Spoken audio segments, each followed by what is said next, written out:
Hello and welcome to another weekly installment of the Market Commentary, as brought to you by Commentarty.com and Trade with Precision. We're looking at the index markets here, folks, at the Russell. This week has been a nice bearish week. You can see around the beginning, we broke out through 870 and then it's just been one-way traffic the whole week. Very, very bearish. We sold off quite heavily here. From just over 870 all the way down, we closed around 830. So we're looking at around 40 points worth of a down movement.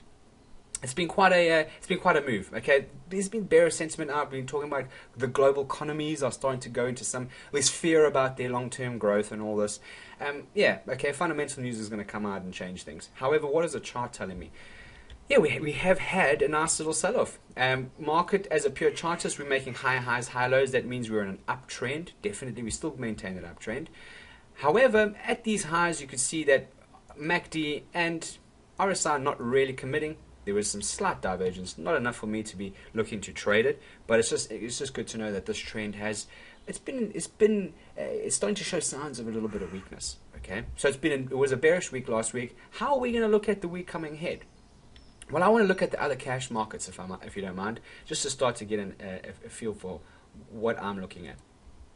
So let's start with the Dow. Now the Dow on this daily chart is looking really, really good. Let's face it, this is looking fantastic. We're just making some successive higher highs and higher lows, really strong trend. Okay, after this last really strong push up, we pull back into this 50% area. You can see right through here, moving averages right there. You would expect or anticipate a breakout to a new high there. That's what you would anticipate, okay, for this trend to continue. However, just notice that we are getting quite a bit of volatility in here. Big candlesticks. We've got a bit of toing and froing, pushing and pulling inside there. They're not small. They're not dainty little candlesticks showing you nice size. And when you start to get that volatility, look what happens. Okay, you get this type of push and pull, and it's really difficult to find a nice, solid setup to trade. Okay, so right now I'm a little bit cautious. Okay, I'm like to trade small, dainty, indecisive candlesticks. That's what I'm looking for. Not these big volatile guys. So the dailies, however, on pure charters are looking good to the upside.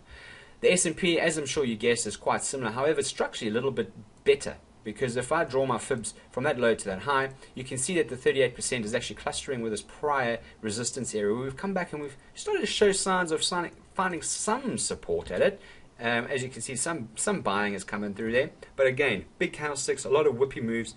I'm a little bit cautious here as to just buying pullbacks for the next move. Okay, I am a little bit cautious with that volatility that's coming. The old NAS, what's that done? We're looking at the monthly chart first. You can see that a nice little pullback here to 2200 will actually be very, very good or conducive to a continued uptrend. This 2200 has been some good resistance most recently, and back to the 2000 bubble there was some nice levels or interaction with price at this level. So we can see we are a little bit overextended. The uptrend seems pretty healthy. RSI and MACD are continuing to trend higher. It's looking really good. All right. However, on the weekly chart, we've got a bit of divergence coming on. We peaked ever so high above that. A little bit of divergence from MACD and RSI there. So it's showing that, yeah, this breakout to a new high, 2400. Maybe it's time for a pause here, folks. Maybe it is a bit of a time. I don't know for certain, but that's just one technical reason. Bit of divergence there. The daily chart, however, is looking pretty good, I would say. Yeah, we've started to move again. We've cleared out through those prior highs. We're starting to make high highs, high lows. We're in the buy zone. And by all accounts, this is a healthy uptrend. It looks like a healthy next move is on the cards. Okay. Again, what I don't like is this volatility which we've had inside here. Look at all this very big, wide-ranging candlesticks. Upper shadows are spiky, lower shadows are spiky. It just means that, hey, there's volatility. We're unsure where we're going. Okay, and that's the kind of thing as a trader I don't like. So let's compare that back to the Russell now. So those daily charts on the other cash markets were looking a lot more bullish than this daily chart is. Why is that? Well, if I had to zoom out, and I'll use the weekly chart to zoom out, you can actually see how positive this market has been for so long. Okay, look at that. There we go. We are into clear air here. Okay, we got up above these old prior highs back here, and we've been making new 52-week highs, new all-time highs right here. And that's generally what happens when that market's really breaking out to new highs. People are a little bit more cautious. They're thinking, well, this is right up to new highs. Are other markets supporting it? You know, and they get a little bit more cautious in that respect. And you can see in all the trading action that has occurred, yeah, these moves haven't been as big as they have been on the other markets. Okay, they haven't been as fluid and fast moving. Now, one thing that I really want to bring your attention to here is something that I look at a lot is the psychology behind price. Now this week, you can see we popped up to a new high and then we've closed down beneath the low of that candlestick. So that was actually a very bearish close.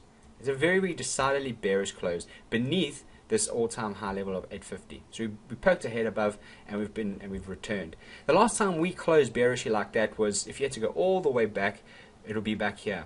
Okay, during this consolidation that we did, which was a bearish pullback really, before the longer time frames really took over. So it's been, what, probably 6 or 7 months since we had a solid bearish closing candlestick on this weekly chart.